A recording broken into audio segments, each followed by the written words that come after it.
നമ്മൾ ഇപ്പോൾ യോഹന്നാൻ എഴുതിയ സുവിശേഷം 5-ാം അധ്യായത്തിന്റെ 16 മുതൽ 47 വരെയുള്ള വചനങ്ങളാണ് നമ്മൾ ചിന്തിച്ചുകൊണ്ടിരിക്കുന്നത്. നമ്മുടെ കർത്താവായ യേശുക്രിസ്തുവിന്റെ പിതാവായ ദൈവമായിട്ടുള്ള സമത്വത്തെക്കുറിച്ചാണ് 30-ാം വാക്യം വരെ, 16-ാം വാക്യം മുതൽ യോഹന്നാന്റെ സുവിശേഷം 5-ാം അധ്യായത്തിന്റെ 16-ാം വാക്യം മുതൽ 30-ാമത്തെ വാക്യം വരെ യേശുക്രിസ്തുവും പിതാവായ ദൈവവുമായിട്ടുള്ള സമത്വത്തെക്കുറിച്ചാണ് കർത്താവ് താൻ തന്നെ വ്യക്തമാക്കുന്നത്. അതിൽ ഒടുവിൽ നമ്മൾ കണ്ടത് യേശുക്രിസ്തുവും പിതാവും തമ്മിലുള്ള ഐക്യം അഥവാ യൂണിറ്റി അല്ലെങ്കിൽ ഇക്വാലിറ്റി, സമത്വം സംബന്ധിച്ച് 27 മുതൽ 29 വരെയുള്ള വാക്യങ്ങളിൽ നിന്ന് നമ്മൾ കണ്ടത് ന്യായവിധി നടത്തുവാനുള്ള അധികാരം പിതാവിനും പുത്രനും തുല്യമാണ്. അത് പുത്രനെ പിതാവായ ദൈവം ഏൽപ്പിച്ചിരിക്കുന്നു. ആ ന്യായവിധി നടത്തുവാനുള്ള അധികാരം പുത്രനെ ഏൽപ്പിച്ചു. ഇനിയും പിതാവാരെയും ന്യായം വിധിക്കുകയില്ല എന്ന് നമ്മൾ കാണുകയുണ്ടായി. ആ ഭാഗത്ത് ഈ ന്യായവിധിയോട് ചേർത്ത് പറയുന്ന ഒരു പ്രധാനപ്പെട്ട കാര്യം, ഒരു പ്രധാനപ്പെട്ട വിഷയം 27-ഉം 28-ഉം വാക്യങ്ങളിൽ, 27, 28 വാക്യങ്ങളിൽ ന്യായവിധിയോട് ചേർത്ത് പറഞ്ഞിരിക്കുന്ന പ്രധാനപ്പെട്ട ഒരു കാര്യം പുനരുത്ഥാനമാണ്, ഉയിർത്തെഴുന്നേൽപ്പാണ്. കണ്ടോ, 27-ാം വാക്യത്തിൽ അവൻ മനുഷ്യപുത്രനാകയാൽ ന്യായവിധി നടത്തുവാനുള്ള അധികാരം ലഭിച്ചിരിക്കുന്നു. കഴിഞ്ഞ ക്ലാസ്സിൽ ഈ മനുഷ്യപുത്രനാകയാൽ ന്യായവിധിയുടെ അധികാരം എന്ന വിഷയം ഞാൻ സൂചിപ്പിക്കുകയുണ്ടായി. എന്നാൽ 28-ാം വാക്യത്തിൽ ആ ന്യായവിധിയെക്കുറിച്ച് പറഞ്ഞിട്ട് തൊട്ടടുത്ത് പറയുന്നത്, ഇതിങ്കൽ ആശ്ചര്യപ്പെടരുത്, കല്ലറകളിൽ ഉള്ളവരെല്ലാവരും അവന്റെ ശബ്ദം കേട്ട് നന്മ ചെയ്തവർ ജീവനായും തിന്മ ചെയ്തവർ ന്യായവിധിക്കായും പുനരുദ്ധാനം ചെയ്യുവാനുള്ള നാഴിക വരുന്നു എന്നാണ് അവിടെ കാണുന്നത്. എല്ലാവരും ശ്രദ്ധിക്കുന്നുണ്ടോ? ദയവ് ചെയ്ത് ഈ സമയത്ത് എത്ര പേരുണ്ടെന്നും ആരൊക്കെ ഉണ്ടെന്നും ഒന്നും ആരും നോക്കാൻ പോകരുത്. ക്ലാസ്സിൽ ശ്രദ്ധിച്ച് എന്നെ ശ്രദ്ധിച്ചിരുന്നാൽ മതിയാകും. അപ്പം എനിക്കൊരു ചെറിയ ഒരു അശ്രദ്ധ വന്നാൽ, ശ്രദ്ധ മാറുന്നു എന്ന് കണ്ടാൽ എനിക്ക് തിരിച്ചറിയാൻ പറ്റും. അതുകൊണ്ട് വളരെ ശ്രദ്ധിച്ച് ക്ലാസ്സിലായിരിക്കാൻ ശ്രമിക്കുമല്ലോ. ഇവിടെ എന്തുകൊണ്ടാണ് ന്യായവിധിയും പുനരുദ്ധാനവും ചേർത്ത് പറഞ്ഞിരിക്കുന്നത്? അത് ചിന്തിച്ചിട്ടുണ്ടോ? അത് ചിന്തിക്കേണ്ട ഒരു വിഷയമാണ്, പഠിക്കേണ്ട ഒരു വിഷയമാണ്. ന്യായവിധിയോട് ചേർത്ത പുനരുദ്ധാനത്തെക്കുറിച്ച്, പുനരുദ്ധാനം എന്ന് പറഞ്ഞാൽ ഉയിർത്തെഴുന്നേൽപ്പ്, മരിച്ചവരുടെ പുനരുദ്ധാനം, ഉയിർത്തെഴുന്നേൽപ്പിനെ കുറിച്ച് കർത്താവ് പറയുന്നു. അപ്പോൾ ഈ ന്യായവിധി എന്ന് പറയുന്നത് ജീവിച്ചിരിക്കുന്നവർക്ക് മാത്രമുള്ള ന്യായവിധിയല്ല, മരിച്ചവർക്ക് വേണ്ടി കൂടെയുള്ളതാണ്. അവിടെ ആ 28-ാം വാക്യത്തില് കല്ലറകളിൽ ഉറങ്ങുന്ന എല്ലാവരും മനുഷ്യപുത്രന്റെ ശബ്ദം കേൾക്കും. കല്ലറകളിൽ ഉറങ്ങുന്ന എല്ലാവരും, മനുഷ്യപുത്രന്റെ ശബ്ദം കല്ലറയ്ക്കകത്ത് മുഴങ്ങിയാൽ അവിടെ പുനരുദ്ധാനം നടക്കും. ഞാനത് വിശദീകരിച്ച് പറയാൻ ആഗ്രഹിക്കുന്നില്ലെങ്കിലും ഒന്ന് സ്പർശിച്ചു പോകാം. കർത്താവിന്റെ ശബ്ദം ലാസറിന്റെ കല്ലറയിൽ മുഴങ്ങി, പേര് വിളിച്ചാണ്, ലാസറേ പുറത്തു വരിക എന്ന പേര് വിളിച്ചാണ് പറയുന്നത്. അപ്പോൾ എന്ത് സംഭവിച്ചു? നമ്മൾ ശ്രദ്ധിക്കേണ്ട ഒരു പ്രധാന കാര്യം, ഒരു വലിയ പണ്ഡിതൻ പറഞ്ഞിരിക്കുന്ന ഒരു വലിയ ആശയമുണ്ട്. കർത്താവ് ആ കല്ലറയുടെ മുമ്പിൽ നിന്ന് ദൈവജനം മറ്റുള്ളവരോട് പറയുകയും ഒക്കെ ചെയ്യുന്ന ദൈവദാസന്മാർ ഇതൊന്ന് ശ്രദ്ധിക്കുന്നത് നന്നായിരിക്കും. ഇതൊരു പ്രധാന പോയിന്റായിട്ടാണ് ഞാൻ മനസ്സിലാക്കിയിരിക്കുന്നത്. ലാസറ് എന്നുള്ള പേര് കർത്താവ് വിളിക്കാതെ പുറത്തു വരിക എന്ന് മാത്രം പറഞ്ഞിരുന്നെങ്കിൽ അന്ന് വരെ മരിച്ചു കിടന്ന മുഴുവൻ ആളുകളും ഉയർത്തെഴുന്നേറ്റ് വന്നേനെ. വ്യക്തിപരമായി പേര് വിളിച്ചത് കൊണ്ടാണ് ലാസർ മാത്രം ഉയർത്തെഴുന്നേറ്റ് വന്നത്. മനസ്സിലായല്ലോ? ഇതൊരു വലിയൊരു സത്യമാണ്. കർത്താവിൻ്റെ ശബ്ദത്തിൻ്റെ അധികാരം, കർത്താവിൻ്റെ ശബ്ദത്തിൻ്റെ ശക്തി അത്രയ്ക്ക് വലിയതാണ്. ഇവിടെ പുനരുദ്ധാനത്തെക്കുറിച്ച് കർത്താവ് പഠിപ്പിക്കുമ്പോൾ അത് രണ്ടായിട്ട് തിരിച്ചാണ് പഠിപ്പിക്കുന്നത്. ഓർക്കണം, എല്ലാവരുടെയും പുനരുദ്ധാനം ഒന്നിച്ചല്ല നടക്കുന്നത്. എല്ലാവരുടെയും പുനരുദ്ധാനം ഒന്നിച്ചല്ല നടക്കുന്നത്. 29-ാം വാക്യം ഒന്ന് നോക്കുക. അവിടെ എഴുതിയിരിക്കുന്നത് കല്ലറകളിൽ ഉള്ളവരെല്ലാവരും ഉയർത്തെഴുന്നേൽക്കും, പുനരുദ്ധാനം ചെയ്യും. എന്നാൽ 29-ാം വാക്യത്തിൽ പറയുന്നു, നന്മ ചെയ്തവരുടെ പുനരുദ്ധാനവും തിന്മ ചെയ്തവരുടെ പുനരുദ്ധാനം. നന്മ ചെയ്തവർ ജീവനായും തിന്മ ചെയ്തവർ ന്യായവിധിക്കായും പുനരുദ്ധാനം ചെയ്യും. അപ്പോൾ ന്യായവിധി രണ്ട് ഘട്ടങ്ങളായിട്ടാണ്. രണ്ട് പുനരുദ്ധാനമാണ്. ഒന്ന് നന്മ ചെയ്തവരുടെ പുനരുദ്ധാനം, രണ്ട് തിന്മ ചെയ്തവരുടെ പുനരുദ്ധാനം. ഇത് വേദപുസ്തകം ശക്തമായി പഠിപ്പിക്കുന്ന കാര്യമാണ്. നോട്ട് എഴുതുന്നവര് വിട്ടുപോകാതെ ഇത് എഴുതിയിടുക. വെളിപാട് പുസ്തകത്തിലേക്ക് വരുമ്പോൾ ആ പുനരുദ്ധാനത്തെക്കുറിച്ച് പറയുന്നത്, കർത്താവ് പറയുന്നത് 20-ാം അധ്യായം, വെളിപാട് പുസ്തകം 20-ാം അധ്യായം വാക്യങ്ങളൊന്ന് വായിച്ച് സഹായിക്കണേ. 20-ാം അധ്യായത്തിന്റെ 4-ാം വാക്യം. ഞാൻ ന്യായാസനങ്ങളെ കണ്ടു, അവയിൽ ഇരിക്കുന്നവർക്ക് ന്യായവിധിയുടെ അധികാരം കൊടുത്തു. യേശുവിന്റെ സാക്ഷ്യവും ദൈവവചനവും നിമിത്തം തല ഛേദിക്കപ്പെട്ടവരും മൃഗത്തെയോ അതിന്റെ പ്രതിമയെയോ നമസ്കരിക്കാതിരുന്നവരും നെറ്റിയിലും കൈമേലും അതിന്റെ മുദ്ര കൈക്കൊള്ളാതിരുന്നവരുമായവരുടെ ആത്മാക്കളെയും ഞാൻ കണ്ടു. അവർ ജീവിച്ച് 1000 ആണ്ട് ക്രിസ്തുവിനോടുകൂടെ വാണു. അവർ ജീവിച്ച് 1000 ആണ്ട് ക്രിസ്തുവിനോടുകൂടെ വാണു. ഇത് 1000 ആണ്ട് വാഴ്ചയ്ക്ക് തൊട്ടു മുമ്പിലുള്ള പുനരുദ്ധാനമാണ്. പുനരുദ്ധാനം സംബന്ധിച്ചിവിടെ പറയുന്ന ഏറ്റവും പ്രധാനപ്പെട്ട ഒരു സത്യമാണിത്. എല്ലാവരുടെയും പുനരുദ്ധാനം ഒന്നിച്ച് അല്ല നടക്കുന്നത്. ഇനി നോക്കുക, 5-ാം വാക്യത്തിൽ കാണുന്നു, മരിച്ചവർ ശേഷമുള്ളവർ 1000 ആണ്ട് കഴിയുവോളം ജീവിച്ചില്ല. പിന്നെ ഇത് ഒന്നാമത്തെ പുനരുദ്ധാനം. അപ്പോ പുനരുത്ഥാനത്തിന്റെ ഘട്ടങ്ങൾ തിരുവെഴുത്തിൽ പറഞ്ഞിട്ടുണ്ട്.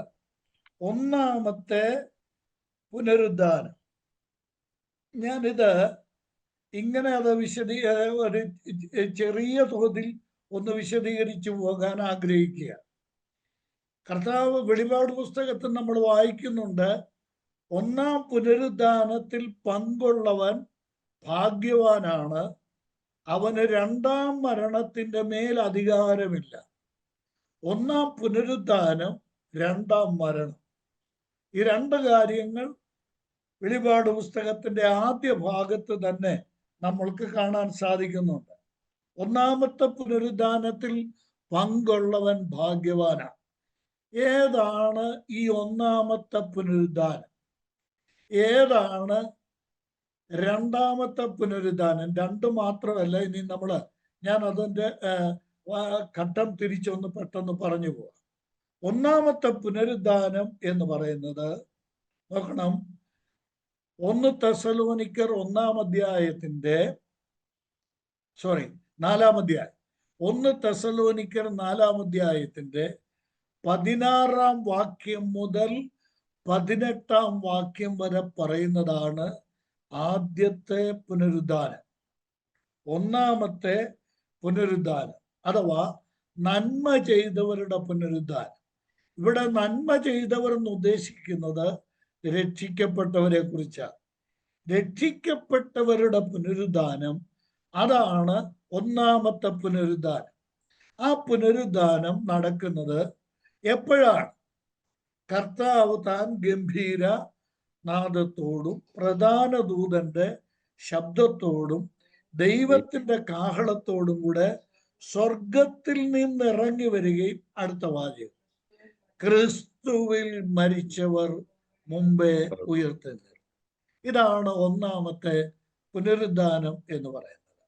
ഈ പുനരുദ്ധാനത്തിൽ ഉയർത്തെഴുന്നേൽക്കുന്നത്, കേൾക്കണേ, ഈ പുനരുദ്ധാനത്തിൽ ഉയർത്തെഴുന്നേൽക്കുന്നത്, പുനരുദ്ധാനം ചെയ്യുന്നത് യേശുക്രിസ്തുവിൽ വിശ്വസിച്ച് മരിച്ചുപോയവർ മാത്രമാണ്. കല്ലറകളിലുള്ളവർ മനുഷ്യപുത്രന്റെ ശബ്ദം കേൾക്കുന്ന ആ പുനരുദ്ധാനം എന്ന് പറയുന്നത്, ഒന്നാമത്തെ പുനരുദ്ധാനം എന്ന് പറയുന്നത് ദൈവസഭയുടെ പുനരുദ്ധാനമാണ്. ഈ സമയത്ത് വേറെ ആരും പുനരുദ്ധാനം ചെയ്യുന്നില്ല. രക്ഷിക്കപ്പെടാത്തവർ ആ സമയത്ത് പുനരുദ്ധാനം ചെയ്യുന്നില്ല. അപ്പോൾ ഇത് മനസ്സിലാക്കുക. ഒന്ന്, കർത്താവിന്റെ മേഘപ്രത്യക്ഷതയിൽ ഉള്ള പുനരുദ്ധാനമാണ് ഒന്നാമത്തെ പുനരുദ്ധാനം. സ്തോത്രം. ആ പുനരുദ്ധാനത്തിൽ പങ്കുള്ളവൻ ഭാഗ്യവാനാകുന്നു എന്നാണ് പറഞ്ഞത്. ഇനിയും പുനരുദ്ധാനം ചെയ്ത മരിച്ചവർ പുനരുദ്ധാനം ചെയ്യും. ജീവിച്ചിരിക്കുന്നവർ, ഞാൻ ഇങ്ങനെ പറയാം, എല്ലാവരും ശ്രദ്ധിക്കുന്നുണ്ടല്ലോ. ഇപ്പൊ കർത്താവ് വരുമ്പോൾ നമ്മളാരാ?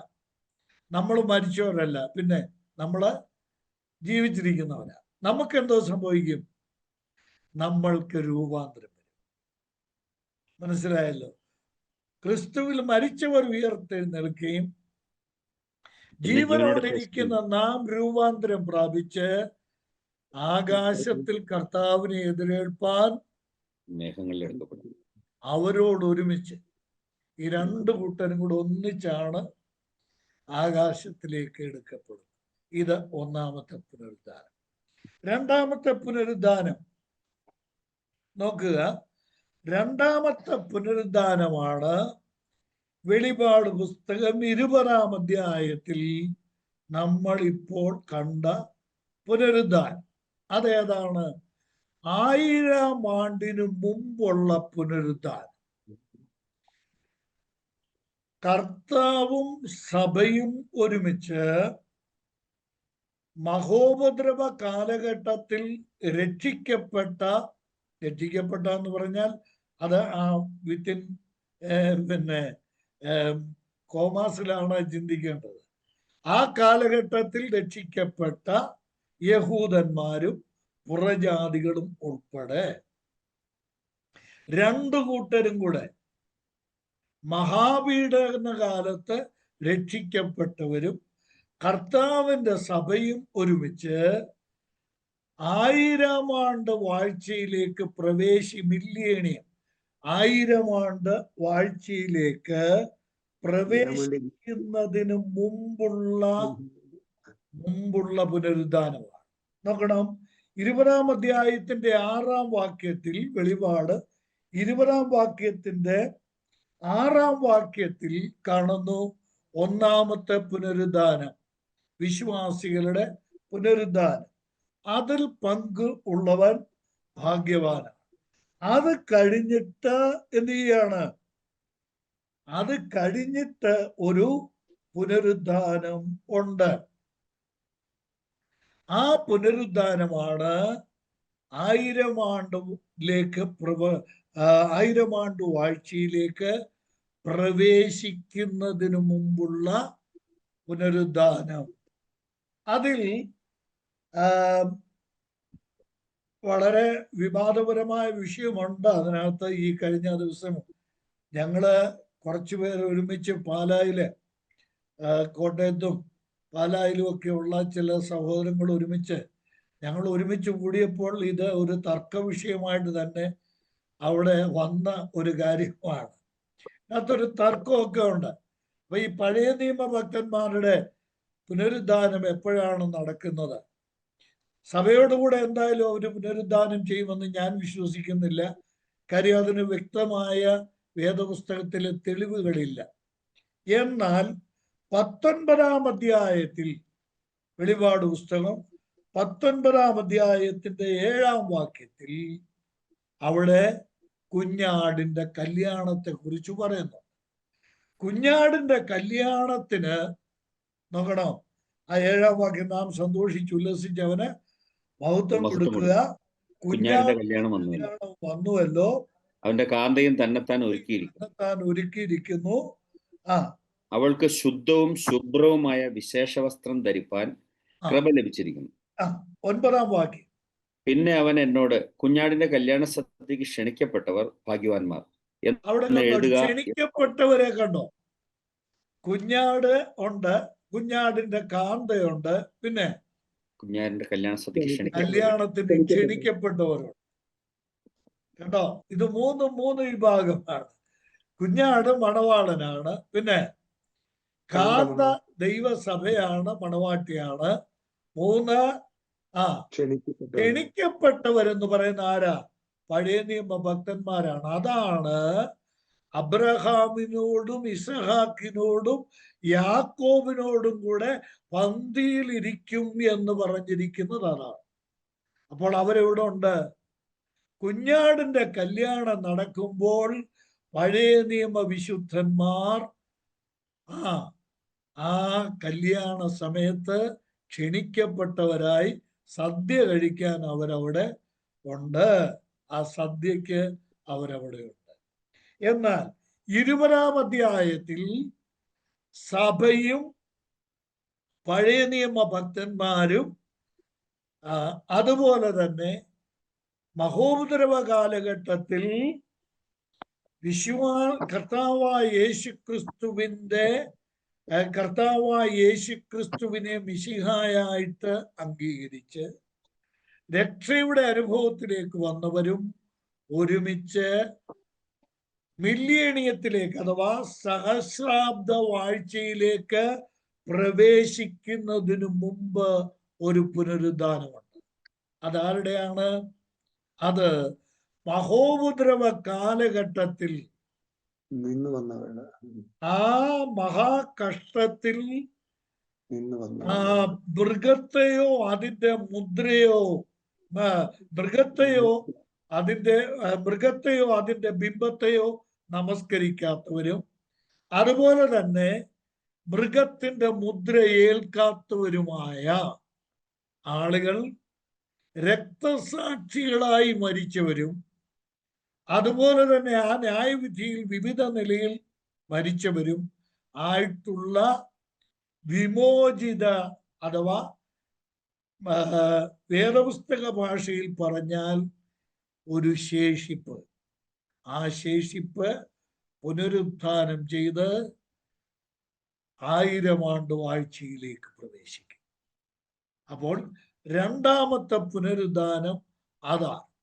ഇനി അവസാനത്തെ പുനരുദ്ധാനം, ഏറ്റവും ഒടുവിലത്തെ പുനരുദ്ധാനം 20-ാം അധ്യായം തന്നെ, വെളിപാട് പുസ്തകം 20-ാം അധ്യായത്തിന്റെ 12-ാം വാക്യം. വെളിപാട് 20:12. മരിച്ചവർ ആബാലവൃദ്ധം സിംഹാസനത്തിന് മുമ്പിൽ നിൽക്കുന്നത് മരിച്ചവരെല്ലാവരും ഉയർത്തെഴുന്നേൽക്കുന്ന അവസാനത്തെ പുനരുദ്ധാനം, ഏറ്റവും ഒടുവിലത്തെ ഉയർത്തെഴുന്നേൽപ്പ് ഇതാണ്. ഈ 3 ഘട്ടങ്ങളിലാണ് ഉയർത്തെഴുന്നേൽപ്പ് നടക്കുന്നത്. ഇതാരാണ്? ഈ മരിച്ചവർ ആബാലവൃദ്ധം എന്ന് പറഞ്ഞാൽ എന്താ? ബാലന്മാർ മുതൽ വൃദ്ധന്മാർ വരെ മരിച്ചുപോയ സകലരുടെയും പുനരുദ്ധാനം നടക്കുന്ന ഘട്ടമാണത്. ഏതാണിത്? ഇവിടെ ശ്രദ്ധിച്ചു വായിച്ചാൽ അറിയാം. ജീവപുസ്തകത്തിൽ പേരെഴുതാത്തവരാണ്. ഒറ്റവാചകത്തിൽ പറഞ്ഞാൽ, രക്ഷിക്കപ്പെടാതെ മരിച്ചുപോയ സകല മനുഷ്യരുടെയും പുനരുത്ഥാനം നടക്കുന്നതാണ് ഈ അന്ത്യ പുനരുദ്ധാനം, ഏറ്റവും ഒടുവിലത്തെ പുനരുദ്ധാനം. ഇവരെ നമ്മൾക്ക് യോഹന്നാന്റെ സുവിശേഷം 5-ാം അധ്യായം 29-ാം വാക്യത്തിലെ ആ കർത്താവ് ഉപയോഗിച്ച ആ പദപ്രയോഗം വെച്ച് ഇവരെ തിന്മ ചെയ്തവർ അഥവാ രക്ഷിക്കപ്പെടാത്തവർ, അവർ ഉയർത്തെഴുന്നേൽക്കുന്നത് ജീവനിലേക്ക് പോകാനല്ല, അവർ ഉയർത്തെഴുന്നേൽക്കുന്നത് തീപ്പൊയ്കയിലേക്ക് പോകാൻ വേണ്ടിയാണ്, നിത്യ ന്യായവിധിയിലേക്ക് പോകാൻ വേണ്ടിയാണ്. മനസ്സിലായെന്ന് ഞാൻ വിചാരിക്കുന്നു. ഇതാണ് യേശു കർത്താവ് യോഹന്നാന്റെ സുവിശേഷം 5-ാം അധ്യായത്തിൽ പറഞ്ഞിരിക്കുന്ന 29-ാം വാക്യം വരെ പറഞ്ഞിരിക്കുന്ന ആ പുനരുത്ഥാനം, നന്മ ചെയ്തവരുടെ പുനരുത്ഥാനവും തിന്മ ചെയ്തവരുടെ പുനരുത്ഥാനവും എന്ന് പറഞ്ഞിരിക്കുന്നത്. ഞാൻ പറഞ്ഞല്ലോ, നന്മ ചെയ്തവർ എന്നിവിടെ ഉദ്ദേശിച്ചിരിക്കുന്നത് രക്ഷിക്കപ്പെട്ടവരെയാണ്. തിന്മ ചെയ്തവർ എന്നുള്ളത് ഇവിടെ ഉദ്ദേശിക്കുന്ന പ്രവൃത്തിയാലല്ല രക്ഷ. നന്മ ചെയ്തത്, നന്മ പ്രവൃത്തി ചെയ്തത്, തിന്മ പ്രവൃത്തി ചെയ്തു. മനുഷ്യൻ ചെയ്യുന്ന ഏറ്റവും വലിയ തിന്മ സ്വർഗത്തിലെ ദൈവം അവന്റെ രക്ഷയ്ക്ക് വേണ്ടി ദൈവപുത്രനായ യേശു ക്രിസ്തുവിനെ ക്രൂശിൽ മരിക്കുവാൻ അനുവദിച്ച് അവന്റെ രക്ഷയ്ക്ക് വേണ്ടി ചെയ്ത ആ വലിയ കാര്യത്തെ, ആ നന്മ പ്രവൃത്തിയെ അവൻ അംഗീകരിക്കാത്തത് കൊണ്ടാണ് അവർ തിന്മ ചെയ്തവർ എന്ന് കർത്താവ് വിളിക്കാൻ കാരണമായിരിക്കും. ഇനി ഏറ്റവും ഒടുവിലായി 8-ാമതായിട്ട് പിതാവായ ദൈവവും യേശു ക്രിസ്തുവും തമ്മിലുള്ള ഇക്വാലിറ്റി, സമത്വം സംബന്ധിച്ച് ഒടുവിൽ പറയുന്ന വാക്യം, ആ വചനം കൂടെ ചിന്തിച്ചിട്ട് നമ്മൾക്ക് അടുത്ത ആശയങ്ങളിലേക്ക് പോകാം എന്ന് വിചാരിക്കുകയാണ്. നോക്കുക, 30-ാമത്തെ വാക്യം, 5-ാം അധ്യായത്തിന്റെ 30-ാം വാക്യമാണ്. എനിക്ക് സ്വയം ഒന്നും ചെയ്യുവാൻ കഴിയുന്നതല്ല, ഞാൻ കേൾക്കുന്നത് പോലെ ന്യായം വിധിക്കുന്നു. ഞാൻ എൻ്റെ ഇഷ്ടമല്ല, എന്നെ അയച്ചവന്റെ ഇഷ്ടമത്രേ ചെയ്യുവാൻ ഇച്ഛിക്കുന്നത് കൊണ്ട് എൻ്റെ വിധി നീതിയുള്ളത് ആകുന്നു. എൻ്റെ വിധി നീതിയുള്ളത് ആകുന്നു. ഇവിടെ കർത്താവായ യേശു ക്രിസ്തുവും പിതാവായ ദൈവവും തമ്മിലുള്ള സമത്വം എന്തിലാ? Unity in assessment, unity in evaluation, equality in evaluation. ഒരു കാര്യത്തെ പിതാവായ ദൈവം എങ്ങനെ കാണുന്നുവോ അതുപോലെ തന്നെയാണ് പുത്രനും കാണുന്നത്. അല്ലെങ്കിൽ തിരിച്ചു പറഞ്ഞാൽ, പുത്രൻ എന്ത് ഒരു വിഷയത്തെക്കുറിച്ച് പുത്രന്റെ വീക്ഷണം എന്താണോ അതിൽ നിന്ന് വ്യത്യസ്തമായ ഒരു വീക്ഷണം പിതാവായ ദൈവത്തിന് ആ വിഷയത്തെക്കുറിച്ച് ഇല്ല. ന്യായവിധിക്ക് പിമ്പിൽ വ്യാപരിക്കുന്ന നിയമം ഒരേ ഒരു വിഷയമാണ് ന്യായവിധിക്ക് ആക്കപ്പെടുന്നത്. ആ വിഷയം പാപം എന്നുള്ളതാണ്. ഞാൻ ഇങ്ങനെ പറഞ്ഞതങ്ങ് അവിടെ നിന്ന് മാറാം. പാപത്തെ പിതാവായ ദൈവം ഏതു വിധത്തിൽ കാണുന്നുവോ, 2, പാപത്തെ പിതാവായ ദൈവം എങ്ങനെ വിധിക്കുന്നുവോ അതേപോലെ തന്നെ പാപത്തെ കാണുകയും പാപത്തെ ന്യായം വിധിക്കുകയും ചെയ്യുന്നവനാണ് പുത്രനായ കർത്താവായ യേശു ക്രിസ്തുവും. നോക്കണം, പിതാവ് താൻ എങ്ങനെ വിധിക്കുന്നുവോ പിതാവ് എങ്ങനെയാണോ ന്യായം വിധിക്കുന്നത് അതുപോലെ തന്നെ എനിക്ക് എൻ്റെ സ്വന്തമായ ഒരു ഇഷ്ടമില്ല. പിതാവിൻ്റെയും എന്റെയും ഇഷ്ടം ഒന്നു തന്നെ ആണ്. നോക്കണം, ഇത് എൻ്റെ അയച്ചവന്റെ ഇഷ്ടം, എൻ്റെ ഇഷ്ടം, ഇത് രണ്ടും കൂടെ ചേർത്ത് വെച്ച് നോക്കുക. എന്നെ അയച്ചവന്റെ കാഴ്ചപ്പാട് എൻ്റെ കാഴ്ചപ്പാട്, എന്നെ അയച്ചവന്റെ വിധി എൻ്റെ വിധി. എന്നെ അയച്ചവൻ പാപത്തെ എങ്ങനെ കാണുന്നുവോ അതേ വിധത്തിൽ ഞാനും പാപത്തെ കാണുന്നു. എൻ്റെ ദൈവം, എൻ്റെ പിതാവ് പാപത്തെ എങ്ങനെ ന്യായം വിധിക്കുന്നുവോ അതുപോലെ തന്നെ ഞാനും പാപത്തെ ന്യായം വിധിക്കുന്നു. നോക്കണം, ഇത് പിതാവും പുത്രനും തമ്മിലുള്ള സമത്വത്തെ വ്യക്തമാക്കുന്ന ഒരു വലിയ സത്യമാണ്. ഇവിടെ ഞാൻ കഴിഞ്ഞ ക്ലാസ്സിൽ ഒടുവിൽ പറഞ്ഞതുപോലെ തന്നെ ഇന്നും ആ കാര്യം ഒന്ന് പറഞ്ഞിട്ട് നമ്മുടെ അടുത്ത വിഷയത്തിലേക്ക് നമ്മൾക്ക് പ്രവേശിക്കാം. എന്താ? പിതാവായ ദൈവം ദൈവത്വത്തിൽ, സാരാംശത്തിൽ, തത്വത്തിൽ, ആളത്വത്തിൽ, വീക്ഷണത്തിൽ, പ്രവൃത്തിയിൽ ആരായിരിക്കുന്നുവോ, എന്തായിരിക്കുന്നു, അത് തന്നെയാണ് നമ്മുടെ കർത്താവായ യേശുക്രിസ്തു. പിതാവായ ദൈവത്തിൽ നിന്ന് യേശുക്രിസ്തുവിനെ വേറിട്ട് കാണുന്നത് തിരുവെഴുത്തിലെ അടിസ്ഥാന സത്യങ്ങൾക്ക് വിരുദ്ധമാണ്. അത് ദൈവദൂഷണമാണ്, അത് ദൈവനിന്ദയാണ്. ഏറ്റവും വലിയ ദുരുപദേശമാണ് അത്. പിശാചിന്റെ ഉപദേശം, അതാ പൈശാചിക ഉപദേശമാണ് അത്. തീമോഥെയോസിന് എഴുതിയ ലേഖനത്തിൽ പൗലോസ് പറയുന്നത് പോലെ തന്നെ അത് പൈശാചിക ഉപദേശം. വേറൊരു വാക്ക് പറഞ്ഞാൽ ഭൂതങ്ങളുടെ ഉപദേശമാണ്. പിശാച് പ്രചരിപ്പിക്കുവാൻ ആഗ്രഹിക്കുന്ന ഉപദേശമാണ് പിതാവിനെയും പുത്രനെയും രണ്ടായിട്ട് കാണുക. പിതാവ് ദൈവമാണ്, പുത്രൻ ദൈവമല്ല എന്ന് പറയുന്ന, പരിശുദ്ധാത്മാവ് ദൈവം അല്ല എന്ന് പറയുന്ന ദൈവദൂഷണം, ഭൂത ഉപദേശമാണ്. വേദപുസ്തകം അതിന് അനുവദിക്കുന്നില്ല. ഇങ്ങനെ പലരും വിശ്വസിക്കാനും പഠിപ്പിക്കാനും കാരണം നമ്മുടെ കർത്താവും തിരുവെഴുത്തും കൃത്യമായി പറയുന്ന ഈ ചെറിയ വാക്യങ്ങളിൽ പോലും പറഞ്ഞിരിക്കുന്ന അത്യഗാധമായ കാര്യങ്ങൾ ഗ്രഹിക്കാത്തത് കൊണ്ടാണ്.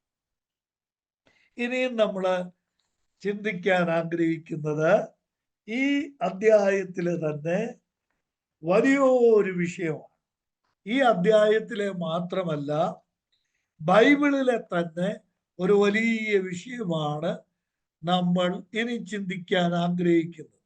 31-ാമത്തെ വാക്യം മുതൽ 47-ാം വാക്യം വരെ, 31 മുതൽ 47 വരെയുള്ള വാക്യങ്ങളിൽ the witness to the son, പുത്രനെ കുറിച്ചുള്ള സാക്ഷ്യമാണ്. ദയവായിട്ട് എല്ലാ സഹോദരന്മാരും സഹോദരിമാരും വിശിഷ്യ ദൈവവചനം മറ്റുള്ളവരെ പഠിപ്പിക്കുകയും സുവിശേഷ വൃത്തിയിലും ദൈവവചനം ക്ലാസ് എടുക്കുകയും ഒക്കെ ചെയ്യുന്ന ദൈവദാസന്മാർ ഈ വിഷയം വളരെ ശ്രദ്ധിച്ച് പഠിക്കുന്നത് തങ്ങളുടെ പഠനത്തിനും മറ്റുള്ളവരെ പഠിപ്പിക്കുന്നതിനും ഉപകാരപ്രദമായി തീരും എന്നാണ് ഞാൻ വിശ്വസിക്കുന്ന. കാരണം എനിക്ക് ഈ പഠനം പ്രയോജനം ചെയ്തതാണ്. അതുകൊണ്ടാണ് ഞാൻ അങ്ങനെ പറയാൻ ആഗ്രഹിച്ചത്. ഇവിടെ ആവർത്തിച്ചു വരുന്ന ഒരു പ്രയോഗമുണ്ട്. ഈ 31-ാം വാക്യം മുതൽ 47 വാക്യം വരെ സമയം കിട്ടുമ്പോൾ ആ ഭാഗം ഒന്ന് വായിച്ചു നോക്കുക, ഒന്നിച്ച് വായിക്കുക. ഇപ്പൊ നമ്മൾ ഓരോ വാക്യങ്ങൾ വായിക്കാൻ പോവുകയാണ്. ഇവിടെ എല്ലാം ആവർത്തിച്ചു വരുന്ന ഒരു പ്രയോഗമുണ്ട്. സാക്ഷ്യം പറയുന്നു, സാക്ഷ്യം പറയുന്നു. കേട്ടോ, സാക്ഷ്യം പറയുന്നു. ഏതാ ഉദാഹരണത്തിന് 31 വാക്യം തന്നെ നോക്കി. 31 വാക്യത്തിൽ 2 പ്രാവശ്യം പറയുന്നുണ്ട് ആ വാക്ക്. 2 പ്രാവശ്യം കർത്താവ് പറയുന്നുണ്ട്. എന്താ? ഞാൻ എന്നെക്കുറിച്ച് സാക്ഷ്യം പറഞ്ഞാൽ എൻ്റെ സാക്ഷ്യം സത്യമല്ല. ഇതൊരു സംശയം ഉണ്ടാക്കുന്ന ഒരു പ്രയോഗമാണ്. അത് പറയാം എന്താണ് ഉദ്ദേശിക്കുന്നത്. അപ്പൊ ഈ 2 പ്രാവശ്യം ഈ ഒരു വാക്യത്തിലും പിന്നെ തുടർന്ന് വരുന്ന വാക്യങ്ങളിലെല്ലാം 47 വരെ നിങ്ങൾ നോക്കിക്കോ. 47 വാക്യം അവസാനിക്കുമ്പോൾ പറയുന്നത് 46 വാക്യത്തിൽ നിങ്ങൾ മോശയെ വിശ്വസിച്ചിരുന്നു എങ്കിൽ എന്നെയും വിശ്വസിക്കുമായിരുന്നു. അവൻ എന്നെ കുറിച്ച് എഴുതിയിരിക്കുന്നു എന്ന് പറഞ്ഞാൽ എന്താ? അവൻ എന്നെ കുറിച്ച് സാക്ഷ്യം പറയും. മോശ എന്നെ കുറിച്ച് സാക്ഷ്യം പറയും. ദൈവവാക്ക് തന്നെ മോശ പറയും. മോശയെ സംബന്ധിച്ച് നമ്മൾ വായിക്കുന്നുണ്ട്. അത് നമുക്ക് വേറെ വചനം വായിക്കാവുന്നതാണ്. അപ്പോൾ ഇവിടെ ആവർത്തിച്ചു വരുന്ന ഒരു വാക്കാണ് വിറ്റ്നസിങ്. വിറ്റ്നസസ് എന്നുള്ള വാക്ക് ആവർത്തിച്ചു. സാക്ഷ്യം, സാക്ഷികൾ, സാക്ഷ്യം പറയുന്നവൻ സാക്ഷ്യം പറയുന്നു. യോഹന്നാന്റെ സുവിശേഷ പഠനത്തിൽ നമ്മൾക്ക് മനസ്സിലാക്കാൻ കഴിയുന്ന ഒരു കാര്യമാണ്. ഇത് ആമുഖമായി ഞാൻ പറയുന്നതാണ്. യോഹന്നാന്റെ സുവിശേഷത്തിൽ ആവർത്തിച്ചു വരുന്ന ഒരു വാക്കാണ് സാക്ഷ്യം എന്നത്. 1-ാം അധ്യായത്തിൽ തുടങ്ങുക. 1-ാം അധ്യായത്തിൽ 6-ാം വാക്യത്തിൽ പറയുന്നു, യോഹന്നാനെ ദൈവം അയച്ചത് സാക്ഷ്യം പറയാനാണ്. അവസാനിക്കുമ്പോൾ, ഈ പുസ്തകം അവസാനിക്കുമ്പോൾ പറയുന്നത്, ഈ എഴുതിയിരിക്കുന്ന ശിഷ്യൻ ഇത് കണ്ടവനാണ്, കണ്ടിട്ട് സാക്ഷ്യം പറയുന്നവനാണ്. നോക്കണം, ആരംഭം മുതൽ അവസാനം വരെ യോഹന്നാന്റെ സുവിശേഷത്തിലെ ഒരു പ്രധാന പ്രയോഗമാണ് സാക്ഷ്യം എന്നുള്ളത്.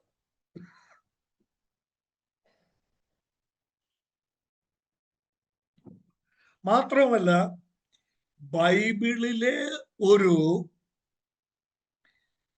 പ്രത്യേകിച്ചും പുതിയ നിയമത്തിലെ ഒരു വലിയ കൽപ്പനയാണ് സാക്ഷ്യം എന്നുള്ളത്.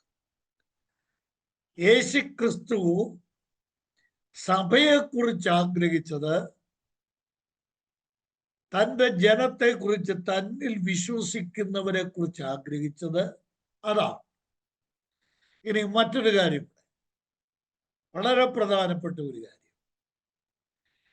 യേശുക്രിസ്തു പിതാവിന്റെ അടുക്കൽ പോയി പരിശുദ്ധാത്മാവിനെ ഭൂമിയിലേക്ക് അയച്ചതിന്റെ ഉദ്ദേശം കേട്ടോ. ഒന്നുകൂടെ പറയാം. യേശുക്രിസ്തു സ്വർഗത്തിലേക്ക് പോയി പരിശുദ്ധാത്മാവിനെ ഭൂമിയിലേക്ക് അയച്ചതിന്റെ ഉദ്ദേശം എന്താ? അപ്പോസ്തലന്മാരുടെ പ്രവർത്തികൾ 1:8.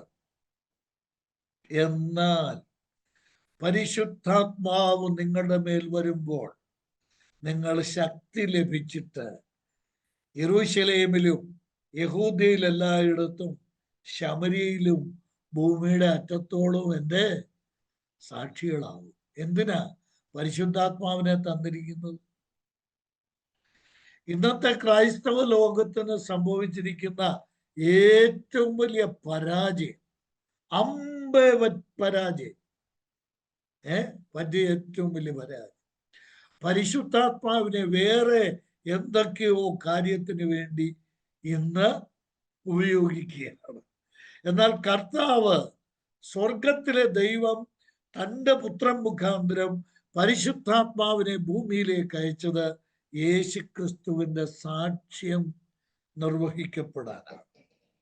നമ്മൾക്ക് നോക്കാം, ഈ 31 മുതൽ 47 വരെയുള്ള വാക്യങ്ങളിൽ യേശുക്രിസ്തുവിനെ കുറിച്ച് 7 സാക്ഷ്യങ്ങൾ നമ്മൾക്ക് കാണാൻ കഴിയും.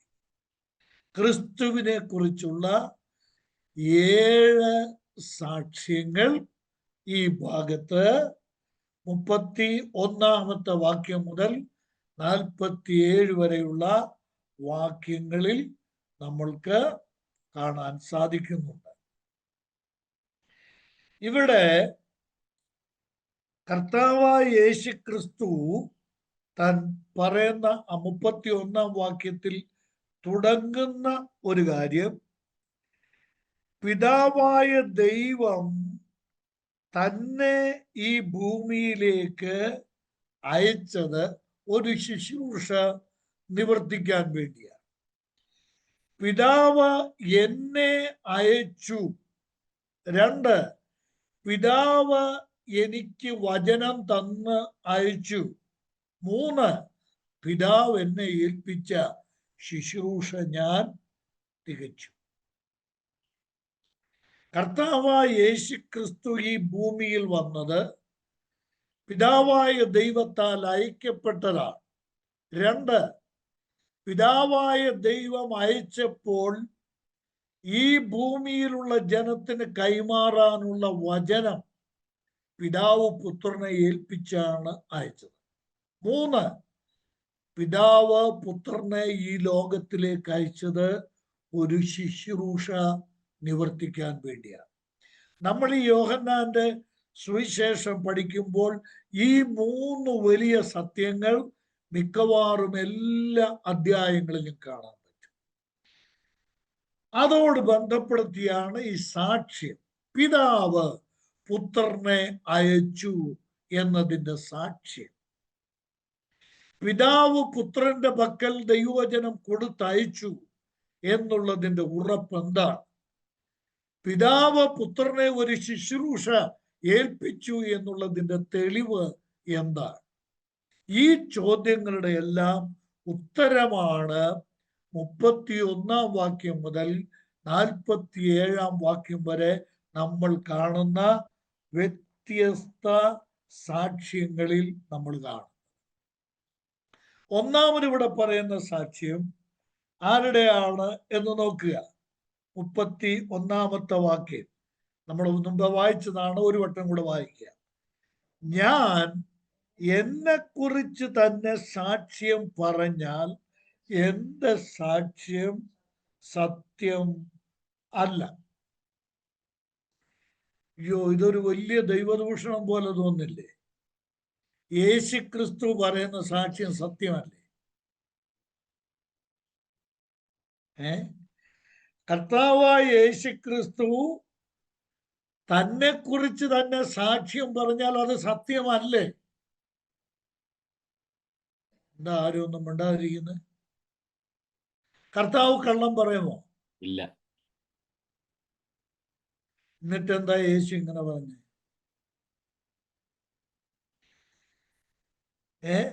എന്റെ സാക്ഷ്യം സത്യമല്ല. ഇതെന്താന്നറിയാമോ? ഇത് യഹൂദന്മാരുടെ ആരോപണമാണ്. കർത്താവ് എന്താ? നീ നിന്നെ കുറിച്ച് പറയുന്നു. അതാണ് അവരുടെ ആരോപണം. യേശുക്രിസ്തു തന്നെ കുറിച്ച് പറയുന്നു. എങ്ങനാ പറയുന്നേ? 30-ാം വാക്യം വരെ, 5:16 മുതൽ 30 വരെ എന്താ പറഞ്ഞേ?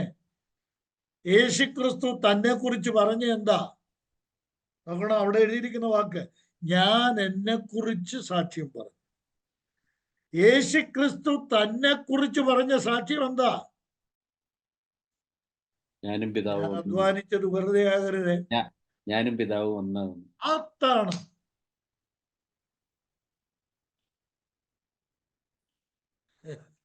യഹൂദന്മാർക്ക് വിശ്വസിക്കാൻ പ്രയാസം അതാണ്. എന്താ? യേശുക്രിസ്തു പിതാവായ ദൈവത്തിന് സമനായ തുല്യനായ ദൈവമാണ് എന്ന് യഹൂദന്മാർ കേട്ടപ്പോൾ അവരത് വിശ്വസിച്ചില്ല. അതാ പറഞ്ഞത്, ശരി, ഞാൻ പറഞ്ഞത് നിങ്ങൾ വിശ്വസിക്കേണ്ട. ഈ പറഞ്ഞതിന്റെ അർത്ഥം ഞാൻ പറഞ്ഞത് സത്യമല്ല എന്നല്ല, പിന്നെ നിങ്ങളത് വിശ്വസിക്കണ്ട. ഞാൻ പറഞ്ഞ ഈ സത്യത്തെ നിങ്ങൾ വിശ്വസിക്കണ്ട. ഇനി ഞാൻ പറഞ്ഞത് സത്യമാണ് എന്നുള്ളതിന് തെളിവെന്താണ്? യഹൂദന്മാർ ഒരിക്കലും, കേൾക്കണേ, ഞാൻ ഈ പറയുന്നത് യഹൂദ ന്യായപ്രമാണത്തോട് ബന്ധപ്പെട്ടുള്ള ഒരു വലിയ പ്രമാണം, അടിസ്ഥാന പ്രമാണമാണ് ഇപ്പോൾ ഞാൻ പറയാൻ പോകുന്നത്. യഹൂദന്മാർ ഒരിക്കലും ഒരാളിന്റെ സാക്ഷ്യം കൊണ്ട് ഒരു കാര്യം വിശ്വസിക്കുകയില്ല. അതിനവർക്കൊരു പ്രമാണം ന്യായപ്രമാണത്തിൽ കൊടുത്തിട്ടുണ്ട്. നോക്കാം നമ്മൾക്ക് ആ പ്രമാണം എന്താ. ആവർത്തന പുസ്തകം 19-ാം അധ്യായത്തിന്റെ 15-ാം വാക്യം. സഹായിക്കണേ, വായിച്ച്.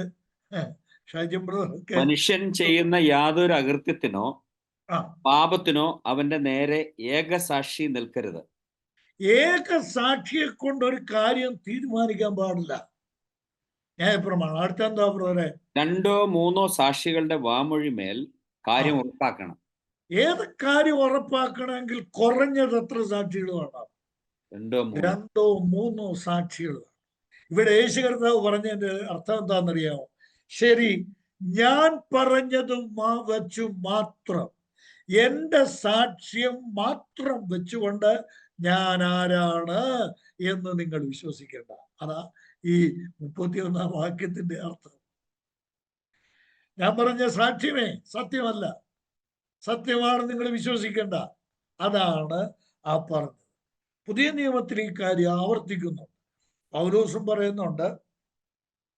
യോഹന്നാന്റെ സുവിശേഷം നമ്മൾ പഠിക്കാൻ പോകുന്ന ഭാഗത്ത് 8-ാം അധ്യായത്തില് 17-ാം വാക്യത്തിൽ, 8-ന്റെ 17-ാം വാക്യത്തിൽ ഈ കാര്യം ആവർത്തിക്കുന്നു. 2 മനുഷ്യരുടെ സാക്ഷ്യം സത്യമെന്ന് നിങ്ങളുടെ ന്യായപ്രമാണത്തിലും എഴുതിയിരിക്കുന്നല്ലോ.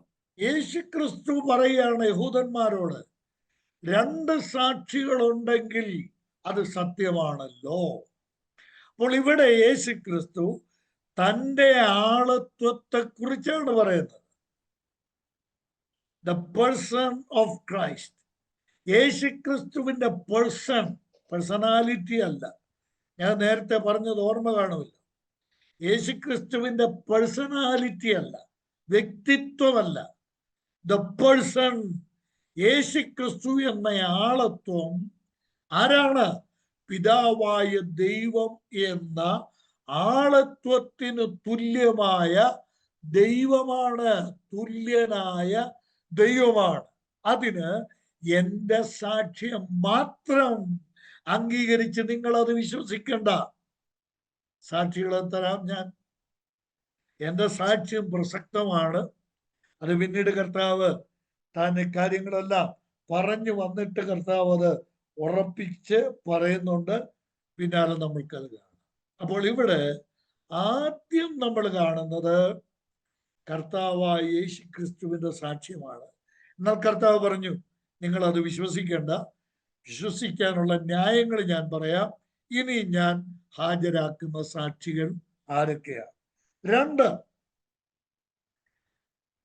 നോക്കണം. 32-ാമത്തെ വാക്യത്തിൽ സാക്ഷ്യം അടുത്ത സാക്ഷ്യത്തിലേക്ക് പോവുകയാണ്. 32-ാം വാക്യം, 5-ന്റെ 32. പെട്ടെന്ന് എന്നെ കുറിച്ച് സാക്ഷ്യം പറയുന്നത് മറ്റൊരുത്തനാകുന്നു. അവൻ എന്നെ കുറിച്ച് പറയുന്ന സാക്ഷ്യം സത്യം എന്ന് ഞാൻ അറിയുന്നു. പോട്ടെ, ഞാൻ പറഞ്ഞ നിങ്ങൾ വിശ്വസിക്കണ്ട. ഞാൻ പറഞ്ഞ സത്യമല്ല, നിങ്ങൾ തള്ളിക്കളഞ്ഞാൽ. എന്നാൽ സ്തോത്രം, എനിക്ക് എൻ്റെ ഹൃദയത്തിൽ വലിയ സന്തോഷമുണ്ട്. കർത്താവ് പറയുകയാണ്, എന്നെ കുറിച്ച് സാക്ഷ്യം പറയുന്നത് മറ്റൊരുത്തനാകുന്നു. അവൻ എന്നെ കുറിച്ച് പറയുന്ന സാക്ഷ്യം സത്യം എന്ന് ഞാൻ അറിയുന്നു. വളരെ ശ്രദ്ധിക്കണം. എൻ്റെ മനസ്സിലോട്ട് പല ചിന്തകളാണ് ഇങ്ങനെ വരുന്നത്. പക്ഷെ ചിലത് പറയാൻ വരുമ്പോഴത്തേക്കും പെട്ടെന്ന് അതിൽ നിന്ന് കെടിയത് ഒന്നിനു പുറകെ ഒന്നായിട്ട് വരുന്നത് കൊണ്ടാണ് അത് സംഭവിക്കുന്നത്. എന്താ ഈ സാക്ഷ്യം എന്നുള്ള വാക്കുകൊണ്ട് ഉദ്ദേശിക്കുന്നത്? ഷൈജൻ ബ്രദറും നമ്മുടെ രാജു മൈക്കിൾ സഹോദരനും ഒക്കെ ഉണ്ടല്ലോ, നമ്മുടെ ജിജി സഹോദരനും ഒക്കെ ഉണ്ടല്ലോ. ശുശ്രൂഷ രംഗത്ത് ഈ കോൺഗ്രിഗേഷനെ ഒക്കെ നിയന്ത്രിക്കുന്ന ആള്, കൂടിവരവുകളെ ഒക്കെ നിയന്ത്രിക്കുന്ന, നിങ്ങൾ സാക്ഷ്യത്തിന് സമയം കൊടുക്കാറുണ്ട്? സാക്ഷ്യം പറയാനുള്ള സമയം കൊടുക്കാറുണ്ട്?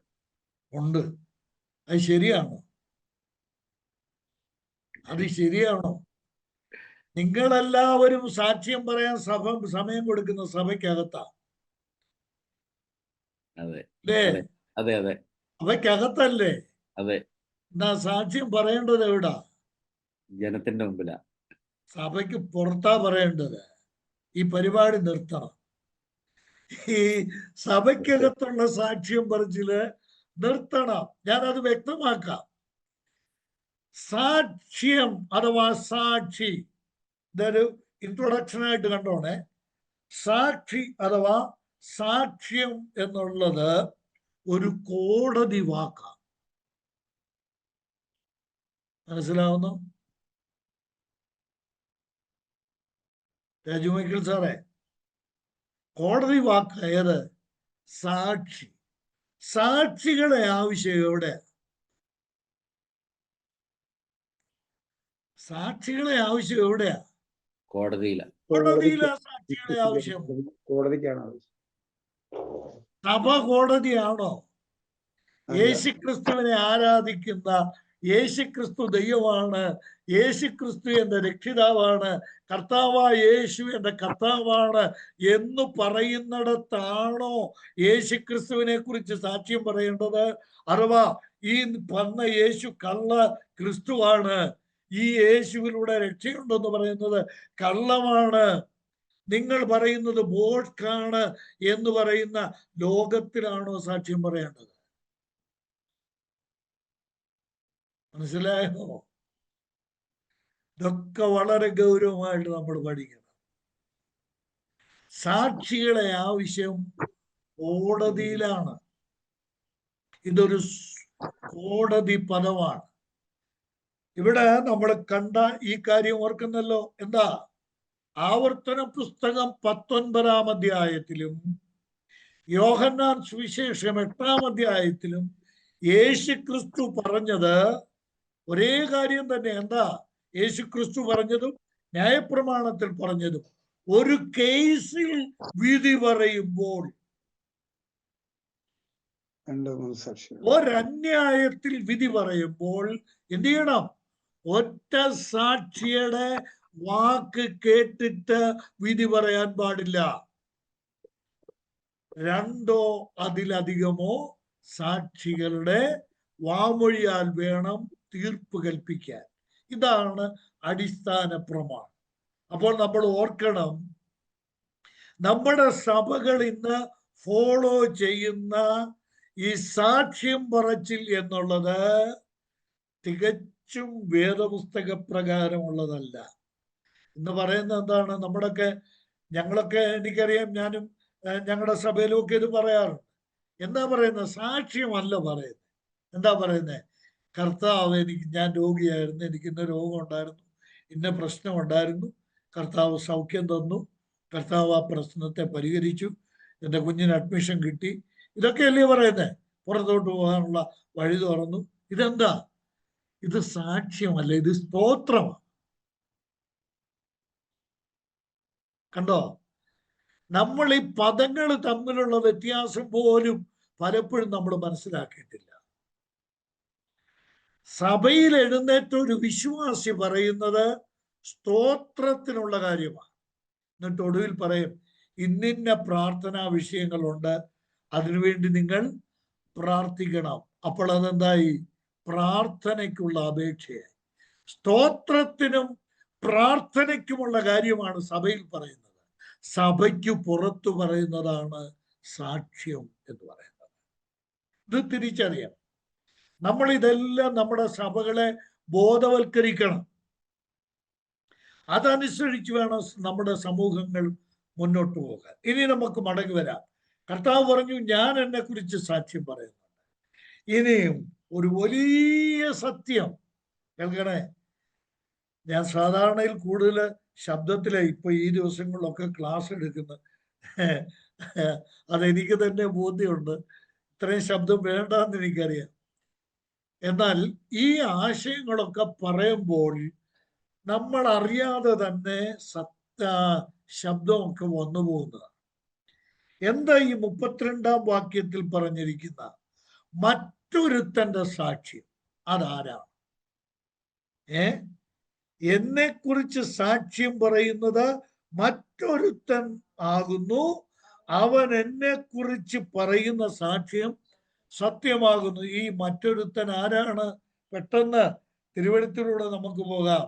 യേശുക്രിസ്തു താൻ തന്നെ പറയുന്നു, തന്നെ കുറിച്ച് സാക്ഷ്യം പറയുന്ന മറ്റൊരുത്തൻ ആരാണ്?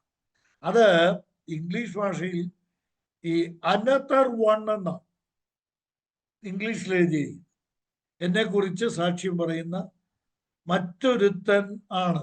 There is another that beareth witness of me എന്നാണ്. There is another, എന്നെ കുറിച്ച് സാക്ഷ്യം പറയുന്ന വേറെ ഒരുത്തനുണ്ട്.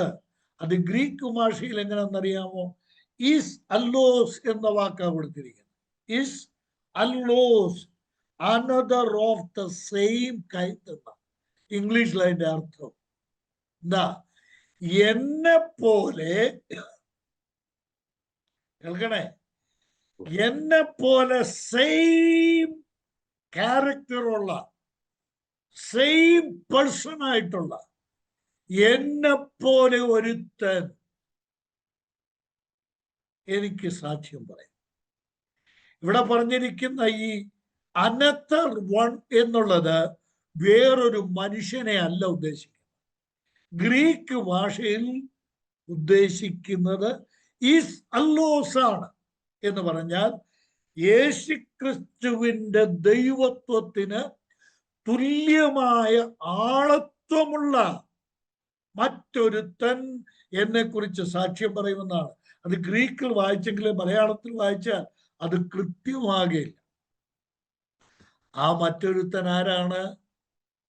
നോക്കുക, യോഹന്നാൻ എഴുതിയ സുവിശേഷം 14-ാം അധ്യായത്തിന്റെ 16-ാം വാക്യം. ആ മറ്റൊരുത്തൻ ആരാ? പെട്ടെന്ന്. എന്നാൽ ഞാൻ പിതാവിനോട് ചോദിക്കും, അവൻ സത്യത്തിന്റെ ആത്മാവ് എന്ന മറ്റൊരു കാര്യസ്ഥനെ, മറ്റൊരു കാര്യസ്ഥൻ, മറ്റൊരുത്തൻ. കണ്ടോ? Another comforter. ഞാൻ പിതാവിനോട് ചോദിക്കും, പിതാവ് മറ്റൊരുത്തനെ എന്ന് പറഞ്ഞാൽ അതിന്റെ അർത്ഥം എന്താ? Another of the same kind, എന്നെ പോലെ. തത്വത്തിൽ ഞാൻ ആരാണോ, സത്തയിൽ ഞാൻ ആരാണോ, ആളത്വത്തിൽ ഞാൻ ആരാണോ, എന്നെ പോലെ മറ്റൊരുത്തനെ പിതാവ് അയക്കും. അയക്കുന്ന മറ്റൊരുത്തൻ ആരാണ്? കണ്ടോ? മറ്റൊരു കാര്യസ്ഥനെ അയക്കും. ആരാ? പരിശുദ്ധാത്മാവ്. ഇനി യോഹന്നാൻ 5:32 നോക്കിക്കേ. എന്താ? എന്നെ കുറിച്ച് സാക്ഷ്യം പറയുന്ന മറ്റൊരുത്തനുണ്ട്. അതാരാണ്? അനദർ കംഫർട്ടർ, മറ്റൊരു കാര്യസ്ഥൻ. ഇനി അടുത്ത വാചകം, അവൻ എന്നെ കുറിച്ച് സാക്ഷ്യം പറയും. അവൻ എന്നെ കുറിച്ച് പറയുന്ന സാക്ഷ്യം സത്യവുമാണ്. നോക്കണം, ഇത് 14-ാം അധ്യായത്തിന്റെ 16-ാം വാക്യത്തിൽ മറ്റൊരു കാര്യസ്ഥനെ അയക്കും എന്ന് പറയും. ഇനി നോക്കുക, 15-ാം അധ്യായം 26-ാം വാക്യം. നമ്മൾ അവിടോട്ടൊക്കെ പഠനം തുടരുമ്പോ നമ്മൾക്കത് കാര്യം മനസ്സിലാകും. ഈ 13-ാം അധ്യായം മുതൽ, യോഹന്നാൻ 13-ാം അധ്യായം മുതൽ 17-ാം അധ്യായം വരെ കർത്താവ് ശിഷ്യന്മാരോട് മാത്രം, അത് 13-ാം അധ്യായം കഴിയുമ്പോൾ അതിന്റെ അവസാനമാകുമ്പോൾ യൂദാ പോലും ഇല്ല, 11 പേര് മാത്രമേ ഉള്ളൂ. അവരോടാ പറയുന്നത്. അവരോട് പറയുകയാണ്, മറ്റൊരു കാര്യസ്ഥനെ പിതാവിനോട് ചോദിച്ചിട്ട് ഞാൻ അയച്ചു തരും. അടുത്തത് 15:26 വാക്യത്തിൽ, ഞാൻ പിതാവിന്റെ അടുക്കൽ നിന്ന് നിങ്ങൾക്ക് അയപ്പാനുള്ള കാര്യസ്ഥനായി പിതാവിന്റെ അടുക്കൽ നിന്ന് പുറപ്പെടുന്ന സത്യാത്മാവ് വരുമ്പോൾ അവൻ എന്നെ കുറിച്ച് സാക്ഷ്യം പറയും. കണ്ടോ? ഞാൻ ഈ വാക്കുകളെല്ലാം അനലൈസ് ചെയ്യുന്നില്ല, ഇപ്പൊ വിഭജിച്ച് പറയുന്നില്ല. എന്താ? സത്യാത്മാവ്. 15-ാം അധ്യായത്തിന്റെ 26 വാക്യത്തിൽ യേശുക്രിസ്തു പരിശുദ്ധാത്മാവിനെ കുറിച്ച് നൽകുന്ന വിശേഷണം നോക്കുക. ഞാൻ പിതാവിന്റെ അടുക്കൽ നിന്ന് നിങ്ങൾക്ക് അയക്കുവാനുള്ള കാര്യസ്ഥനായി പിതാവിന്റെ അടുക്കൽ നിന്ന് പുറപ്പെടുന്ന സത്യാത്മാവ് വരുമ്പോൾ, ദ സ്പിരിറ്റ് ഓഫ് ട്രൂത്ത്, സത്യാത്മാവ് വരുമ്പോൾ അവൻ എന്നെ കുറിച്ച് സാക്ഷ്യം പറയും. അവന്റെ പേരെന്താ? സത്യാത്മാവ്. ഇനിയും 5:32 വന്നേ. അവൻ പറയുന്ന സാക്ഷ്യം സത്യമാണ്. എന്തുകൊണ്ട്? അവൻ സത്യാത്മാവായതുകൊണ്ട് അവന്റെ സാക്ഷ്യം സത്യമാണ്. നമ്മൾ ശ്രദ്ധിക്കണേ, ഇതൊക്കെ നമ്മള് ഈ വചനം പഠിക്കുകയും പഠിപ്പിക്കുകയും ചെയ്യുമ്പോൾ ഇതിൽ ഒരക്ഷരം പോലും വിടരുത്. എന്തിനാ പരിശുദ്ധാത്മാവിനെ അയച്ചത്? അതിന്റെ ഏറ്റവും പ്രധാനപ്പെട്ട ഉദ്ദേശം എന്താ? യേശുക്രിസ്തു താൻ തന്നെ പറയുക, 15:26, എന്തിനാ അയച്ചത്? എന്റെ പ്രിയമുള്ളവരെ, ദയവ് ചെയ്തൊന്ന് നോക്കിയിട്ട് പറഞ്ഞേ, എന്തിനാ അയച്ചത്? സാക്ഷ്യത്തിന്. അതെ, ആ സാക്ഷ്യത്തിന് എന്നുള്ള വാക്കിനോട് ചേർത്ത് ഒരു വാക്കൂടെ പറയണം. എന്താ? സത്യാത്മാവ് വരുമ്പോൾ എന്നെ കുറിച്ച് സാക്ഷ്യം പറയാനാ വരുന്നത്. എന്റെ പ്രിയമുള്ള, ദയവായിട്ട് ഇതൊക്കെ ഒന്ന് ശ്രദ്ധിച്ചിരിക്കണേ. യേശുക്രിസ്തു പിതാവിന്റെ അടുക്കൽ നിന്ന് പരിശുദ്ധാത്മാവിനെ ഭൂമിയിലേക്ക് അയച്ചത് എന്തിനാ? യേശുക്രിസ്തുവിനെ കുറിച്ച് സാക്ഷ്യം പറയാനാണ്. എനിക്ക് സമയം പോരാ വിശദീകരിക്കാനായിട്ട്. പരിശുദ്ധാത്മാവ് വന്ന് ചെയ്തത് എന്താ? പത്രോസിൽ കൂടെ ആരെ കുറിച്ചാ പറഞ്ഞത്? പൗലോസിൽ കൂടെ ആരെ കുറിച്ചാ പറഞ്ഞത്? ദൈവദാസന്മാരിൽ കൂടെ ആരെ കുറിച്ചാ പറഞ്ഞത്? ഇന്നും ഞാനും നിങ്ങളും, ഷൈജൻ ബ്രദറാകട്ടെ, മറ്റ് സഹോദരന്മാരാകട്ടെ, നമ്മളൊക്കെ പരിശുദ്ധാത്മാവിൽ ആരെ കുറിച്ചാ പറയുന്നത്? നമ്മളെ കുറിച്ചാണോ? അല്ല, പിന്നെ ആരെ കുറിച്ചാ പറയുന്നത്? പരിശുദ്ധാത്മാവിനെ കുറിച്ചാണ്. പരിശുദ്ധാത്മാവിനെ പിതാവായ ദൈവത്തോട് ചോദിച്ച് യേശുക്രിസ്തു ഭൂമിയിലേക്ക് അയച്ചത് തന്നെ കുറിച്ച് സാക്ഷ്യം പറയാൻ വേണ്ടിയാണ്. സ്തോത്രം. കേട്ടോ? പരിശുദ്ധാത്മാവ് യേശുക്രിസ്തുവിന് സാക്ഷ്യം പറയുന്നു.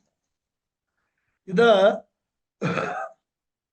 തിരുവെഴുത്ത് നമ്മൾ പഠിച്ചാൽ പുതിയ നിയമത്തിൽ മാത്രമല്ല, ഈ സത്യാത്മാവ് വരുമ്പോൾ 16-ാം അധ്യായത്തിന്റെ 13-ാം വാക്യത്തിൽ പറയുന്നുണ്ട്,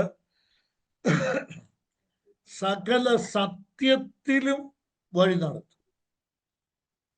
അവൻ വന്ന് ആത്മാവ് വരുമ്പോഴോ അവൻ നിങ്ങളെ സകല സത്യത്തിലും വഴി നടത്തും. സകല സത്യത്തിലും വഴി നടത്തും. സ്തോത്രം. വളരെ ആഴത്തിൽ പഠിക്കേണ്ടതും ചിന്തിക്കേണ്ടതുമായ കാര്യങ്ങളാണ്. സത്യത്തിൽ വഴി നടത്തുക. എന്താ സത്യം? ആരാ? യേശുക്രിസ്തു. നമ്മുടെ കാലുകളെ യേശുക്രിസ്തുവിൽ ഉറപ്പിക്കുക. അതാണ് പരിശുദ്ധാത്മാവിന്റെ ജോലി. 2, സത്യം ദൈവവചനമാണ്. നമ്മുടെ കാലുകളെ ദൈവവചനത്തിൽ ഉറപ്പിക്കുക. പരിശുദ്ധാത്മാവിന്റെ ജോലി ഇതാ. ക്രിസ്തുവിനെ വിട്ട്, വചനത്തെ വിട്ട് പരിശുദ്ധാത്മാവിന് യാതൊരു പ്രവൃത്തിയുമില്ല. ഇനി ഞാന് ഒരു സത്യം കൂടെ പറയട്ടെ. പഴയ നിയമത്തിൽ പരിശുദ്ധാത്മാവ് ചെയ്ത ജോലി എന്താ? പഴയ നിയമ കാലഘട്ടത്തിൽ പരിശുദ്ധാത്മാവ് ചെയ്ത ജോലി എന്താ? യേശു ക്രിസ്തുവിനെ കുറിച്ച് സാക്ഷ്യം പറയുകയായിരുന്നു. എനിക്ക് ഇപ്പം അതെല്ലാം തെളിവുകളെല്ലാം എടുത്തു പറയാനുള്ള സമയവും നമ്മുടെ ഈ ക്ലാസ് ഇങ്ങനെ അനന്തമായിട്ടൊക്കെ പോകുന്നേ. അതൊക്കെ പറയാൻ നിന്നാൽ പുതിയ നിയമത്തിലെ ഒരു വാക്യം വായിക്കുക. പത്രോസ്ലീഹ പറഞ്ഞ ഒരു വാക്യം വായിച്ചിട്ട് നമ്മൾക്ക് മടങ്ങി വരാം. പത്രോസ് എഴുതിയ 1-ാം ലേഖനം 1-ാം അധ്യായത്തിന്റെ 11-ാം വാക്യം നോക്കി. അവരിലുള്ള ക്രിസ്തുവിൻ ആത്മാവ് ക്രിസ്തുവിന് വരേണ്ടിയ കഷ്ടങ്ങളെയും പിൻവരുന്ന മഹിമയെയും മുമ്പിൽ കൂട്ടി സാക്ഷീകരിച്ചപ്പോൾ സൂചിപ്പിച്ച സമയം ഏതോ എങ്ങനെയുള്ളതോ എന്ന് പ്രവാചകന്മാർ ആരാഞ്ഞു നോക്കി. ഇതാരുടെ കാര്യമാണ് പറയുന്നത്? 10-ാം വാക്യത്തിലുണ്ട്, 11-ാം വാക്യത്തിലുമുണ്ട്.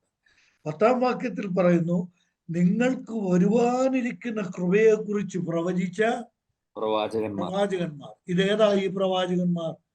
പഴയ നിയമത്തിലെ 39 പുസ്തകങ്ങളാണ്. അതിലെ പ്രവാചകന്മാരാണ് പഴയ നിയമത്തിലെ പ്രവാചകന്മാർ. ഇനി നോക്കുക, ആ പ്രവാചകന്മാരിൽ വ്യാപരിച്ച ആത്മാവേദ? 11-ാം വാക്യം നോക്കി പറഞ്ഞാൽ 11-ാം വാക്യം. ആ പ്രവാചകന്മാരിൽ, പഴയ നിയമ കാലഘട്ടത്തിലെ പ്രവാചകന്മാരിൽ വ്യാപരിച്ച ആത്മാവേദ? ക്രിസ്തുവിന്റെ അവരിലുള്ള ക്രിസ്തുവിൻ ആത്മാവ്. സ്തോത്രം. പഴയ നിയമ പ്രവാചകന്മാരിൽ വ്യാപരിച്ചത് ക്രിസ്തുവിന്റെ ആത്മാവാണ്. അപ്പൊ പരിശുദ്ധാത്മാവിന്റെ വേറൊരു പേരെന്താ? ക്രിസ്തുവിന്റെ ആത്മാവ്. ഈ ക്രിസ്തുവിന്റെ ആത്മാവ് ആരിൽ വ്യാപരിച്ചു? പഴയ നിയമ പ്രവാചകന്മാരിൽ വ്യാപരിച്ചു. വ്യാപരിച്ചപ്പോൾ അവർ ക്രിസ്തുവിനെ കുറിച്ച് പ്രവചിച്ചു. എന്താ ക്രിസ്തുവിനെ കുറിച്ച് പ്രവചിച്ചത്? 2 കാര്യങ്ങളാണ് ക്രിസ്തുവിനെ കുറിച്ച് അവർ പ്രവചിച്ചത്. അവർ പ്രവചിച്ചത് ക്രിസ്തുവിന്റെ ആത്മാവിൽ, പഴയ നിയമ പ്രവാചകന്മാരിൽ ക്രിസ്തുവിന്റെ ആത്മാവ് വ്യാപരിച്ചിട്ട് അവരിലൂടെ പ്രവചിക്കപ്പെട്ടത് ക്രിസ്തുവിനെ കുറിച്ചുള്ള 2 പ്രധാനപ്പെട്ട വസ്തുതകളാണ്. എന്തൊക്കെയാ? ക്രിസ്തുവിന് വരേണ്ട കഷ്ടത, ക്രിസ്തുവിന് വരേണ്ടിയ കഷ്ടത. 2, പിൻവരുന്ന മഹിമ. മനസ്സിലായല്ലോ? ഞാൻ ഇച്ചിരി വിശദീകരിച്ചൊക്കെ ഈ പറയുന്നത്, കാരണം എല്ലാവർക്കും മനസ്സിലാകാൻ വേണ്ടിയായി പറയുന്നത്. പഴയ നിയമ കാലഘട്ടത്തിൽ പ്രവചിച്ച പ്രവാചകന്മാരിൽ ക്രിസ്തുവിന്റെ ആത്മാവ് വ്യാപരിച്ച് ക്രിസ്തുവിന് വരേണ്ടിയ കഷ്ടങ്ങളെയും അതിനുശേഷം വരുന്ന മഹത്വത്തെയും അവർ പ്രവചിച്ചു. ഞാൻ ഇനി ചോദിക്കട്ടെ, ഈ പ്രവാചകന്മാരിൽ വ്യാപരിച്ച ആത്മാവ് ആരെ കുറിച്ചാ സാക്ഷ്യം പറഞ്ഞത്? കർത്താവായ യേശു ക്രിസ്തുവിനെ കുറിച്ച്. സ്തോത്രം. പഴയ നിയമ കാലഘട്ടത്തിലും പുതിയ നിയമ കാലഘട്ടത്തിലും പരിശുദ്ധാത്മാവിന്റെ ജോലി ക്രിസ്തുവിന് സാക്ഷ്യം പറയുക, ക്രിസ്തുവിനെ കുറിച്ച് സാക്ഷ്യം പറയുക എന്നതാണ്. സ്തോത്രം. ഈ ആത്മാവ് ഇക്കാലഘട്ടത്തിൽ ജീവിക്കുന്ന നമ്മളിലും വ്യാപരിക്കുന്നു. ആ ആത്മാവ് നമ്മളിലൂടെ യേശു കർത്താവിന്റെ സാക്ഷ്യം നിലനിർത്തുകയാണ്, സാക്ഷ്യം ഈ ലോകത്തിൽ അറിയിക്കുകയാണ്. കർത്താവ് നമ്മെ സഹായിക്കട്ടെ. അപ്പോൾ യേശുക്രിസ്തു ഈ ഭാഗത്ത് 2 പേരുടെ സാക്ഷ്യത്തെ കുറിച്ച് പറഞ്ഞു. ഒന്ന്, തൻ്റെ തന്നെ സാക്ഷി, യേശുക്രിസ്തുവിന്റെ സാക്ഷ്യം, the witness of the son, പുത്രന്റെ സാക്ഷ്യം.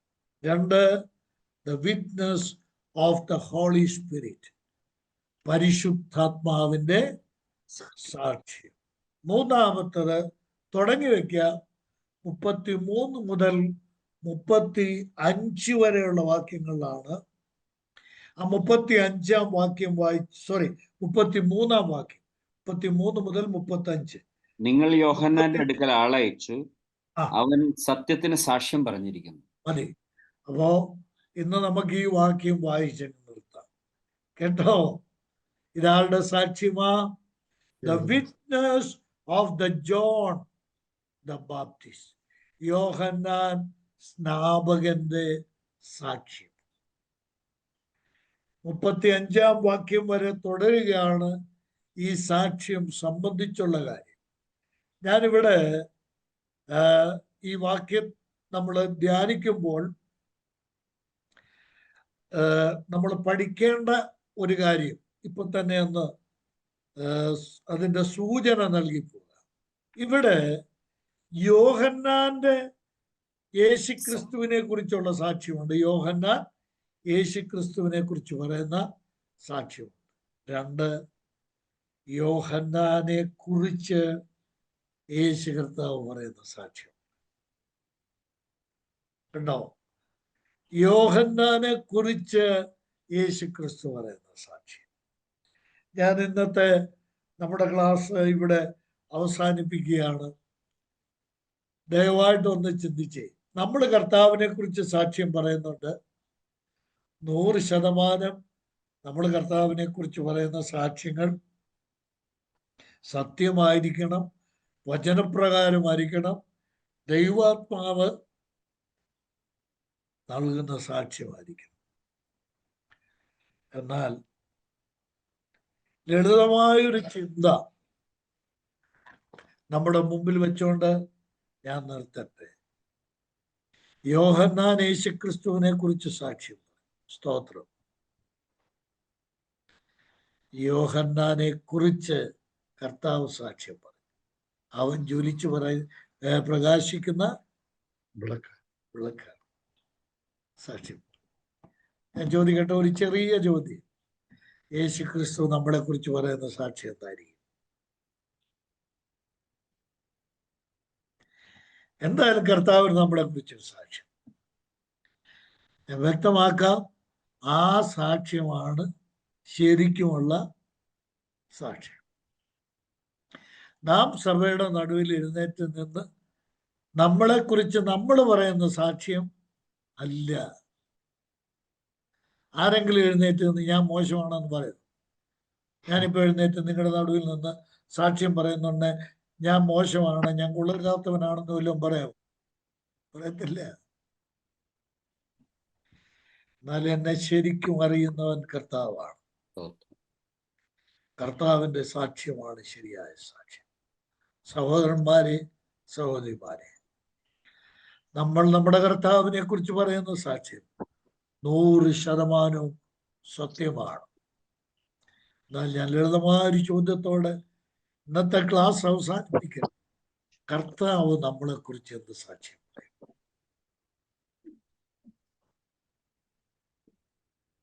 കോടാനുകോടി വിശുദ്ധന്മാരുമായി കർത്താവ് മടങ്ങി വരാൻ പോവുകയാണ്. വെളിപാട് പുസ്തകത്തിലെ 7 സഭകളെ കുറിച്ചുള്ള സന്ദേശങ്ങളായി ഞാനിപ്പോൾ ഇവിടുത്തെ ക്ലാസ് എടുക്കുന്നു. അപ്പോൾ ഞാൻ അവിടെ പറഞ്ഞ ഈ സഭകളിൽ നിന്ന് കണ്ട ഒരു കാര്യം, ആ സഭകളെ കുറിച്ചൊക്കെ കർത്താവ് പറയുന്ന ഒരു സാക്ഷ്യമുണ്ട്. നമ്മളെ കുറിച്ച് നമ്മുടെ കർത്താവ് എന്ന് പറയും. നാഥനയേലിനെ ചൂണ്ടി യേശു കർത്താവ് പറയും, ഇവൻ സാക്ഷാൽ ഇസ്രായേൽ, ഇവനിൽ കപടമില്ല. ഒരു നല്ല സാക്ഷ്യം നമ്മളെ കുറിച്ച് നമ്മുടെ കർത്താവ് പറയാം. സാധിക്കട്ടെ. അതിനായി നമ്മളെ സമർപ്പിക്കാം. ഇന്നത്തെ ക്ലാസ്സിൽ സംബന്ധിച്ച എല്ലാ പ്രിയപ്പെട്ടവരെയും ഓർത്ത് ഞാൻ ദൈവത്തെ മഹത്വപ്പെടുത്തുന്നു. നമ്മൾ ഇന്ന് കേട്ട ഈ സന്ദേശത്തിനനുസരിച്ച് നമ്മുടെ കർത്താവിൻ്റെ സാക്ഷികളായി നമ്മൾക്ക് ഈ ലോകത്തിലായിരിക്കാം. കർത്താവ് നമ്മെ വചനങ്ങളാൽ അനുഗ്രഹിക്കട്ടെ.